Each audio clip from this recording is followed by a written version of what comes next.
Good morning. This is Saturday morning with Pat. And the sun is shining, the weather is beautiful. I kind of wish I was out in my garden today, actually. This is one of those days when it's perfect to work in the garden. But I am so thrilled to be here this morning because we have a very special episode today that we're going to talk about. And I'm going to show you some great foods associated with it. So I hope you join me. And let's talk about it. Let's see, here is that. Oh, Tom Coyne, my friend Tom Coyne from Sharon Springs, New York, is here. Good morning, Tom. Oh my gosh, Nan, is that Nan? Hi, so many people popping in already. I'm so glad that you're here because this is a really, really special topic.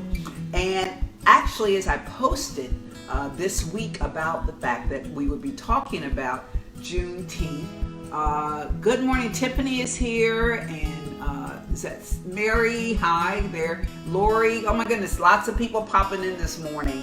Hope you have your coffee. I have mine.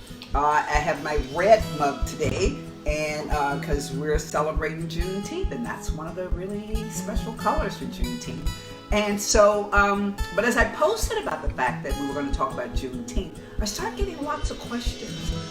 People that thought they knew about it but weren't real sure what it was. They told me what they thought it was and they weren't quite right. So this is our chance to kind of talk about it and educate people on what Juneteenth is.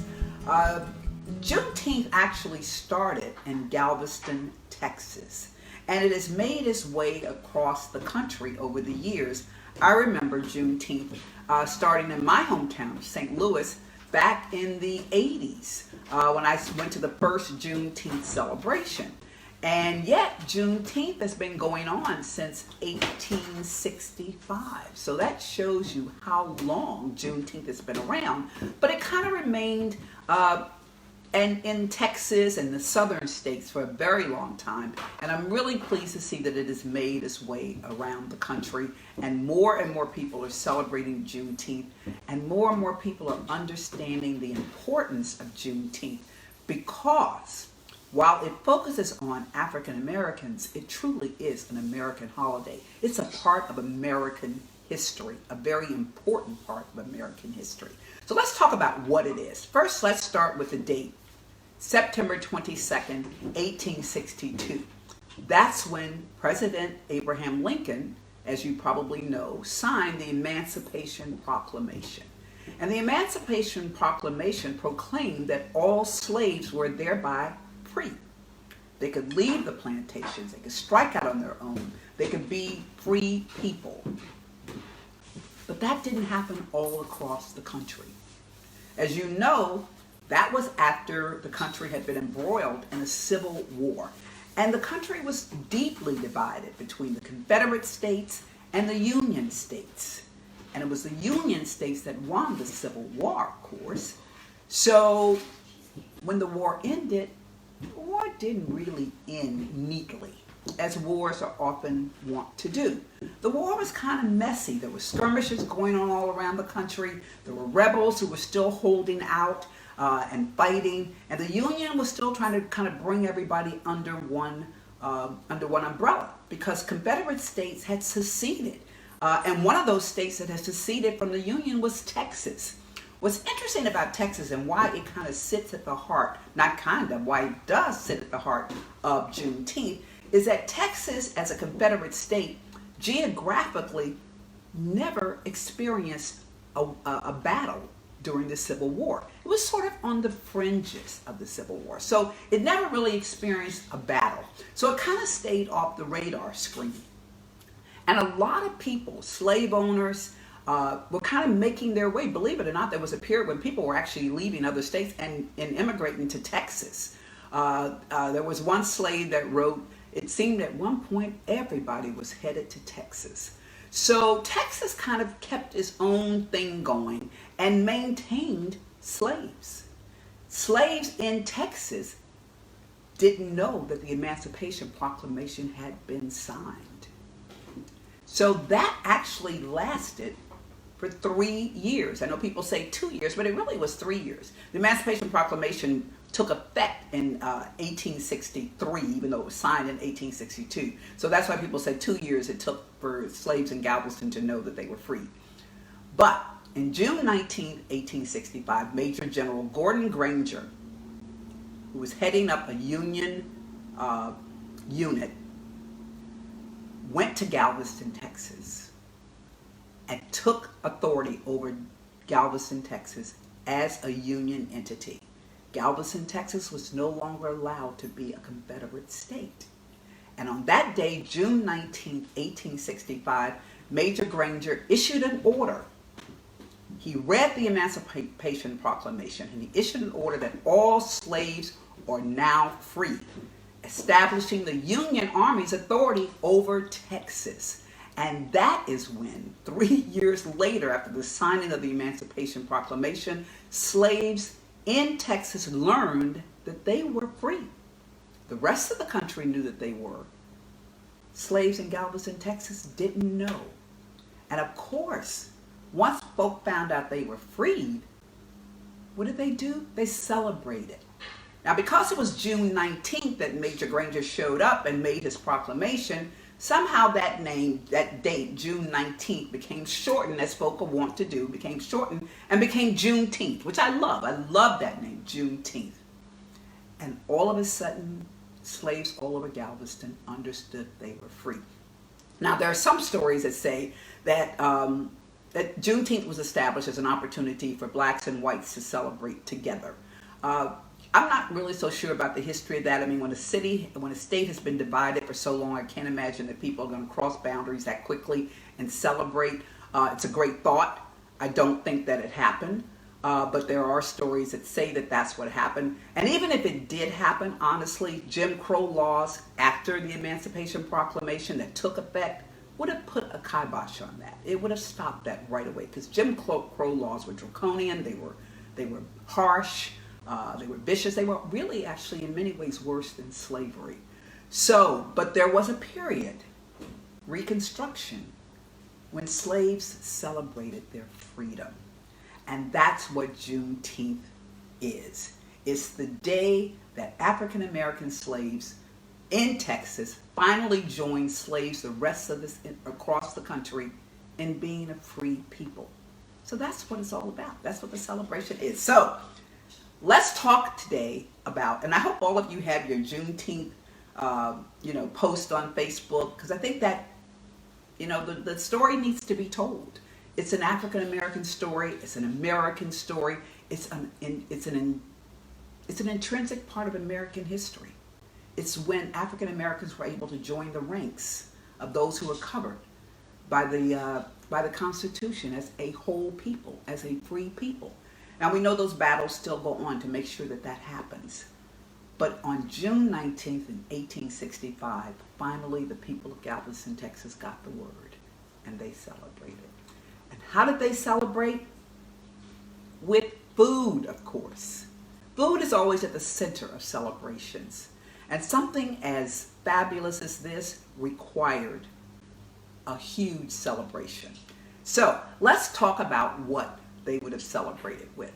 And my table today is really a combination of Southern foods that I love, and some taken directly from Juneteenth information, some taken from my history, some taken probably from your history. So it's kind of a conglomeration of all of those things, which is probably what Juneteenth was too, as people in Galveston, Texas kind of came together and brought their family histories to the table of all their favorite dishes. But there are some things that are always on Juneteenth tables, and as we go through this table, I'll talk to you about what those things are. But the first thing I want to talk about on this table is something that's on every Southern table, and now it's really kind of on Northern tables too. It's one of those dishes that's migrated from the South to the North, and that's deviled eggs. Every picnic, every church dinner, every barbecue has deviled eggs. And these are my deviled eggs today. Aren't they beautiful? I'm so thrilled with these deviled eggs and how they turned out. And I did them a little different today because I wanted them to look prettier. And you slice deviled eggs down horizontally, open them up, and then you refill them with the filling after you mix them with your mayonnaise, etc. Well, on these, what I did, let me see if I can get one out. Here we go. As you can see, they're absolutely different. They sit upward, right? Can you see that? So you slice a little piece off the bottom. Now, I didn't have to do that because mine sits in my little ceramic egg crate, so they sat up nicely on their own. But if you're going to sit them on a flat plate, you want to slice a little bit off the bottom, and then you want to slice about a third off the top. Take all your yolk out, mix it. I did mayonnaise, a little heavy cream, of course some white wine vinegar, salt and pepper, and made a really, really creamy filling. Now, a lot of people put pickle relish in, all kinds of things. So whatever your favorite, whatever your favorite deviled egg recipe is, use it. Everybody has their own family recipe. This is the one I like. It's very smooth, and it allows you to take your piping bag and pipe it into the egg. Very pretty. It's really nice. It looks very pretty. Then, of course, I top it with a little bit of paprika. That's very traditional. And some chopped chives. So you get a really pretty, isn't that pretty? Egg. So let's taste it and see what it tastes. Actually, I tasted it last night as I was making, because I want to get that balance right. The secret of deviled eggs is sort of that sweetness, but with a little bit of bite to it. And that's why people put pickle relish in, because it gives it that little bite. I do white wine vinegar. I get the bite from that. And I also put a little sugar in, so you really get that nice balance. So let's see if we got it.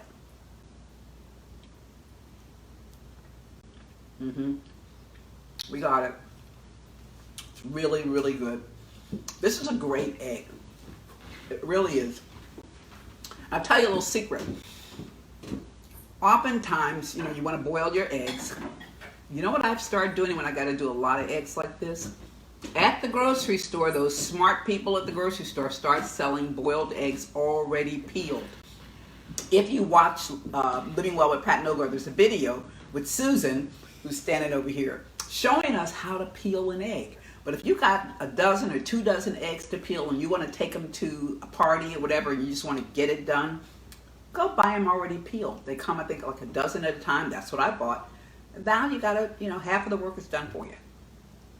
Ah, it's really, really good. Oh, I'll give that to you. Thank you, Susan. You're welcome. Really good. That's a great deviled egg. Now, the next thing, let me get some coffee so I can. When I was putting this show together today, one of the things I was thinking about is what folk in Galveston felt like on Juneteenth. Can you imagine the celebration? I read one story where they literally were taking gunpowder and putting it in tubes and driving the gunpowder into trees and then setting it off so that there were the equivalent of fireworks. That's how excited people were to know that you were finally free. I can only imagine what that day must have been like. Probably a little scary too, because a whole new life lay ahead of them. A life that was so different than the life they'd had. But it just, my mind goes back, especially when I think of my early years in Kentucky, talking to my relatives about my great-great-grandparents who were freed slaves, and what they did with their lives and how they lived. My great-great-grandfather George went to the Civil War with his owner, William Daniel Tinsley. Took him to the Civil War, and I have the Civil War papers that describe George and the fact that he was owned by William Daniel Tinsley. It's a very, very difficult moment to read that. So I can only imagine what the slaves in Galveston felt like the day they found out they were freed. It's quite a moment in American history. So let's talk about what else we have here on the table. The next one is one of my real favorites. It's because I think it's so pretty, first of all, but it's also so symbolic of Southern farmers and the kinds of food that came from the ground. And that's this tomato salad with field peas. And here it is. And I just love the way this looks. I don't see if I can, there you go. And we took lots of pictures so you can see it. But isn't that beautiful? And I want to thank my friend Marie Fritz, because when she knew I was doing this, she showed up yesterday with all these beautiful dishes to put the food on today. So this is 1, 2, we got 4, 5 actually things from Marie's home on the table. And I love that because this is a community celebration. And so our community came together to make this happen. This is actually her grandmother's dish. So thank you, Marie, for letting me use this today. It really matters that, you know, we have family pieces on the table today. It's really symbolic of Juneteenth. So this salad is made up of lots and lots of beautiful heirloom tomatoes. I'm going to continue to hold this up so you can see it. Heirloom tomatoes, sliced, and when you pick them, make sure you get great colors. I got yellow, I got green, I got red, and lay them in this plate. And then you mix a nice vinaigrette, and I'll have the recipe on Living Well with Pat Nogar for you, but it's a vinaigrette that has mint in it, it has black-eyed peas in it, or field peas. Some people call them lady peas. You know, they're all from the same genre, the whole same group, biological group, a botanical group. So, and cherry tomatoes, and then you just spread it over your heirloom tomatoes. It makes a beautiful dish. It's simple, it's tasty, and it really is symbolic of what people grew in their backyards in the South. So it's a perfect dish for a Juneteenth table. So that's the next one. The other dish is one that I found on the internet, actually. There are 2 chefs that, as a black person, I pay a lot of attention to black chefs, of course, because especially the chefs who long came before me, because they really laid the way. I think about my grandmother and my aunts and the foods that they cooked, and my mother, and the kinds of food that they cooked, and my dad barbecuing in the park and in the backyard. You know, those are the kind of foodways that really laid the path for so many of us. But there are 2 people in particular that really, you know, speak historically to me. One is, of course, is Edna Lewis, and you've heard me talk about Edna Lewis before. Edna Lewis was a black chef from the South. She was, like me, the descendant of slaves, like many of us, a descendant of slaves. And she was an amazing, amazing cook, and sort of got on the radar screen of very influential people in New York. And because of that, they really were able to bring her to the American public's attention. And she's been given a posthumously is the word, a James Beard Award. She's been lauded. There's lots of cookbooks. I encourage you to go on the internet and look up Edna Lewis and study her and study some of her dishes. The other person that I want to mention today is Frida DeKnight. Frida was the first food editor of Ebony magazine. And she has, one of the early black cookbooks was done by Frida. So someone wrote an article on the internet imagining what a Juneteenth party put together by Frida DeKnight and Edna Lewis would look like, which I thought, that's a party I want to go to, right? These 2 black chefs cooking a Juneteenth meal. But one of them was this pickled shrimp. And look at this. Is that gorgeous? Is that beautiful? And they're really easy to do because all you got to do is sit them in this lovely vinaigrette for 24 hours. And it absorbs all the flavor. There's onions in there, there's capers in there, there's lemons, there's sugar, there's vinegar. There's all kinds of delicious goodies in there. And so you just take and put those, you cook your shrimp, put them in that vinaigrette, let them sit in the fridge for 24 hours, and it soaks up all that goodness. It's the perfect dish for a picnic because people just take one, and let me move this out of the way. And I'll use this, Susan, thank you. And there you go. Now look how pretty that shrimp is. Now I added some spinach and parsley to the dish. Garnish, yes, but it's useful garnish because people can literally take that, put it on their plate, pour some of the vinaigrette over it, and they've got salad along with their shrimp. So, let's get that out of the way. Let's see what we got here. this is,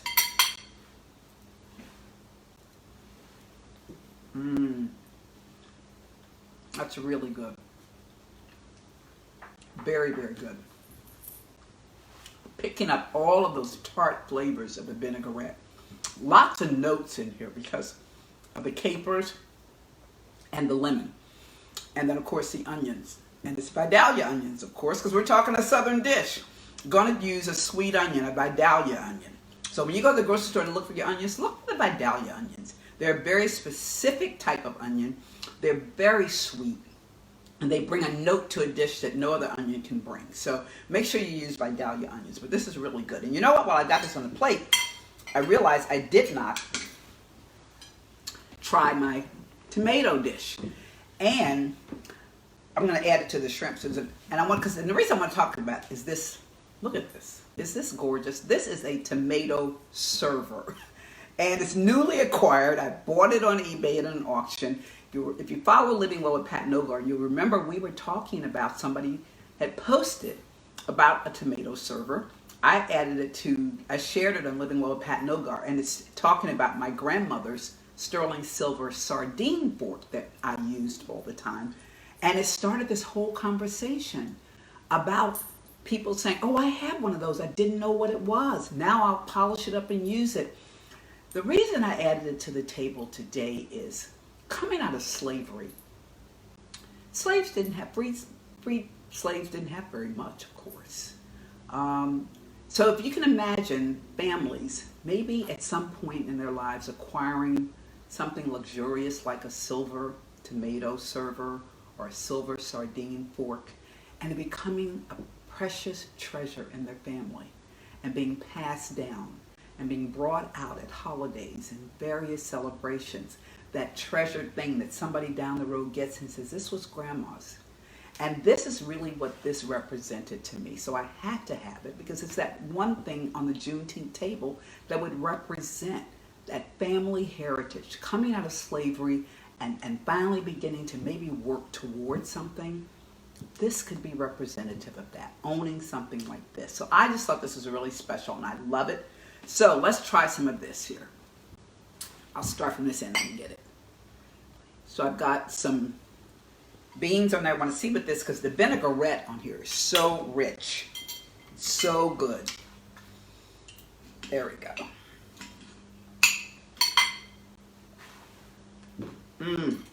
Oh. You know what's really special about this? It's the mint in there. It makes it taste so fresh. It's a great, great dish. On your next picnic, when I post this, you really got to serve this at your next picnic with the pickled shrimp. And remember, 4th of July is coming up. So, I'm just kind of enjoying my breakfast here. 4th of July is coming up. This is perfect for that. So, okay. I'm getting carried away eating here, people. So there are some other things that would be on the table. And that is, of course, Edna Lewis biscuits. If we're at a Juneteenth party that would have had Frida DeKnight and Edna Lewis on the menu, Edna Lewis's famous biscuits would be on the table. I made these last night. I make them now pretty often. Sometimes I make them tea-size, very tiny. It's a very simple recipe, as would be a southern recipe. Very good and simple. This is flour, baking powder, salt, and lard, and buttermilk. That's it. Very simple, very easy to make, easy to bake, but look how beautiful that is. It's just a perfect southern biscuit. And in my mind, no Juneteenth table would be complete without it. So here's to you, Edna. So good. The only thing that would make this better would be some damson plum preserves. That's another story I'll save for another time. My Aunt Dee's story about damson plum preserves. But this is really good. So we've added this to our table. Then, of course, we have ribs. Barbecue ribs. Let's see. Can you see that? And these were baked in the oven. I didn't do them on the grill outside. You can do really great ribs in the oven. And that's what these are. But these ribs, as it relates to Texas, is a story in itself. You know, if you're from Texas, or if you go to Texas, or you know anything about Texas barbecue, it's all about the beef. Texas is a cattle state. So when you go to Texas and they talk about barbecue, they're talking about beef ribs, or they're talking, most importantly, about brisket. So one of the things as we talk about the lingering effects of slavery is that Texas pitmasters, the black pitmasters in Texas, don't generally cook brisket. As slaves migrated into Texas from other parts of the country, they brought the tradition of pork ribs with them to Texas and shared it with other slaves. So the tradition in the black community is not that of brisket, it is of barbecued pork ribs. The effect of that, though, is as food magazines and food critics come from all over the country and look at Texas and say, who's got the best barbecue in Texas? Black pitmasters kind of fall off the radar screen, unfortunately. And that's because critics view brisket as the gold standard for barbecue. And because black pitmasters don't normally do brisket, and they do, I'm sure, some of them do, don't get me wrong, but the centerpiece has always been the barbecue ribs, the pork ribs. So they kind of get left behind when all those fabulous lists of the best of barbecue are put together. So it's one of those lingering effects. But black pitmasters have always specialized in three things in Texas: barbecue pork ribs and a hot link sausage that they make. That's a beef sausage. That's kind of a tradition to Texas. And I think the name is boudin. I think that's how it's pronounced. And then, of course, barbecue chicken. So in honor of the black pitmasters in Texas, today I did barbecue ribs and cooked them in the oven hours. And they smell awful good. Let's see what I got. Let me see if I did a pitmaster proud here. And you know, of course, ribs are going to be messy.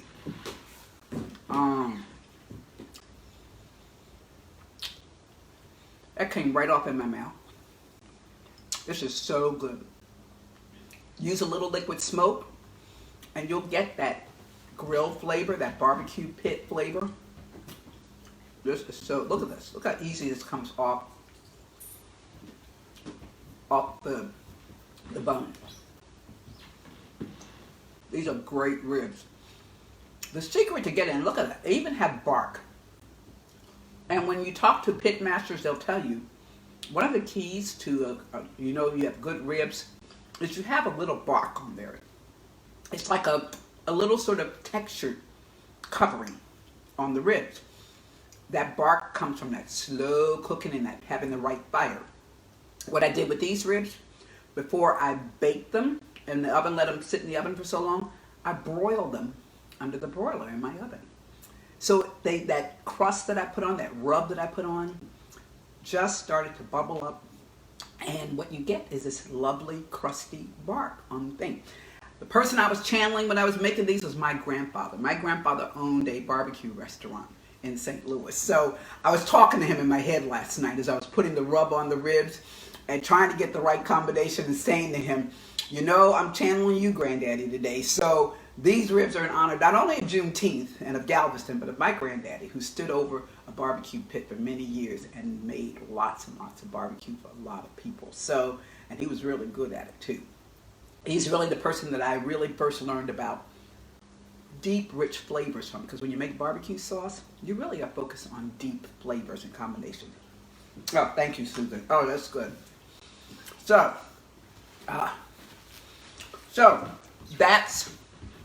there are entrees. So what do we go to next, of course? We go to dessert. And we're going to have a really good dessert. Those ribs are so good. I didn't make the sauce.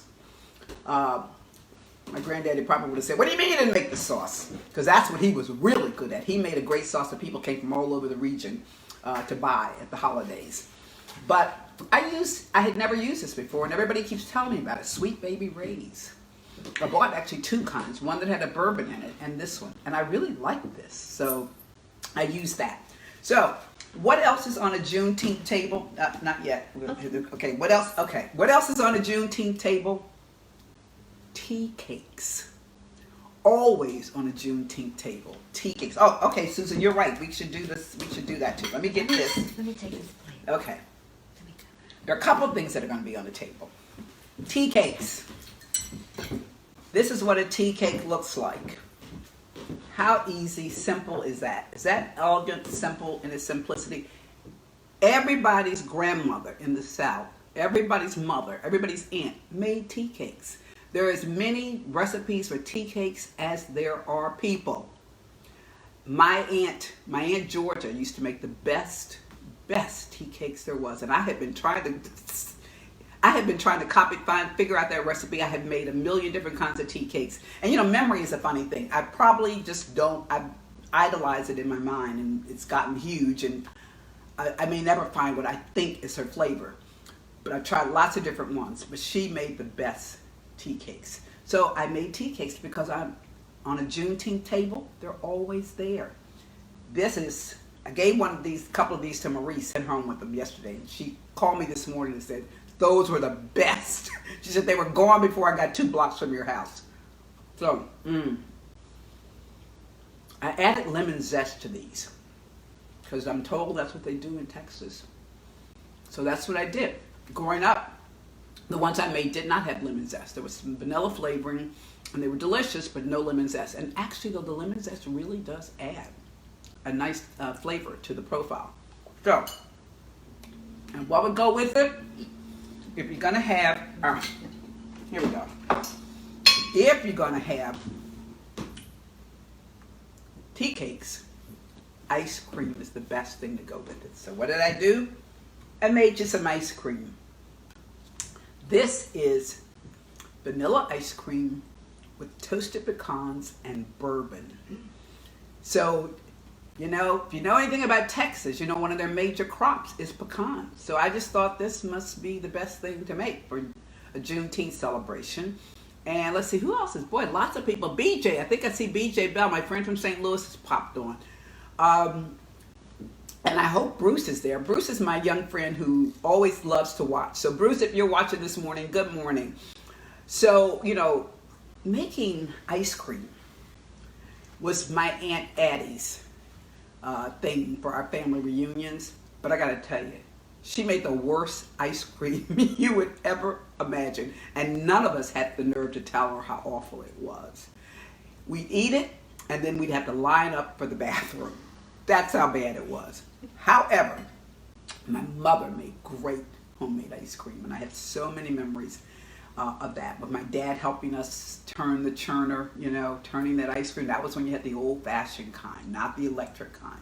And we'd all take turns turning it. And then we'd fight for who was going to lick the dasher when we were done. So ice cream was a huge part of my growing up. So I made ice cream for you today. So here we go. Look at that. Isn't that beautiful? Let's see here. I think I got to buy myself a new ice cream scoop. This one doesn't, there we go. Okay. Here you go, Susan. Thank you. So here we are. Ice cream and tea cakes. Now, if that's not a Juneteenth dessert, I don't know what is. Wow. So toast your pecans before you put them in your ice cream. Put them in the oven with a little, toast them really nicely. Actually, you can do it in a skillet. Throw them in the skillet with some butter and toast them, and they will just be amazing. You'll start smelling them. When they get fragrant, they're ready. And then put a little salt over them, kosher salt, because that ups the flavor profile. Salt always showcases even sweet stuff. So here we go.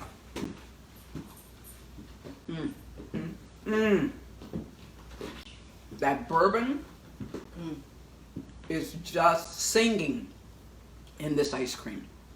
And with the pecans and that little bit of salt, I gotta tell you, if you have an ice cream maker, make this. If you don't have an ice cream maker, go buy one, because you need to make this. This is so good. Oh, I wish I could eat the whole thing sitting here. So, one last thing.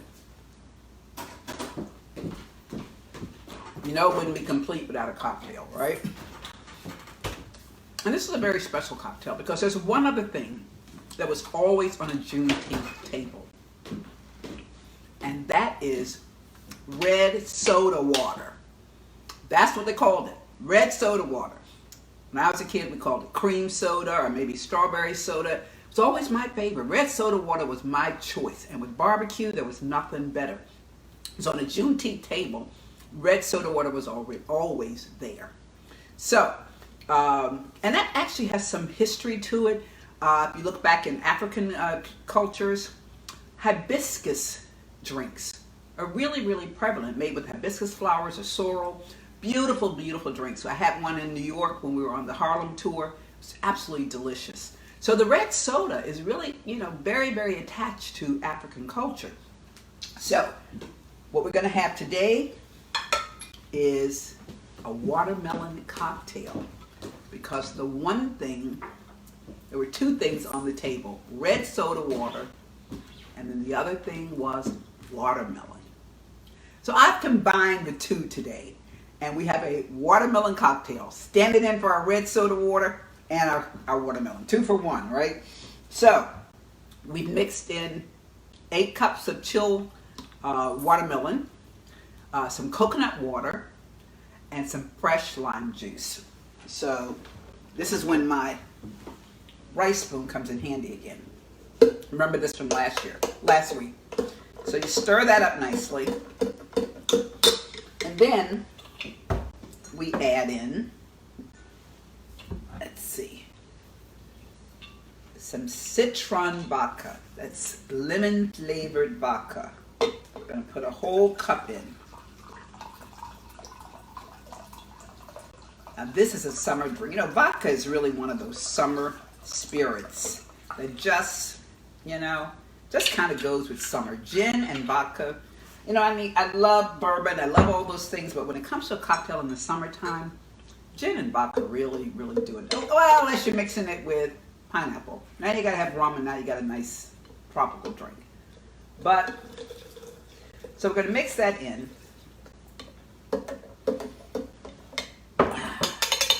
That's so pretty. So, so pretty. And we're going to take and fill each glass. And we don't have to add ice in this case. We could if we wanted to, but I've had this in the fridge all morning.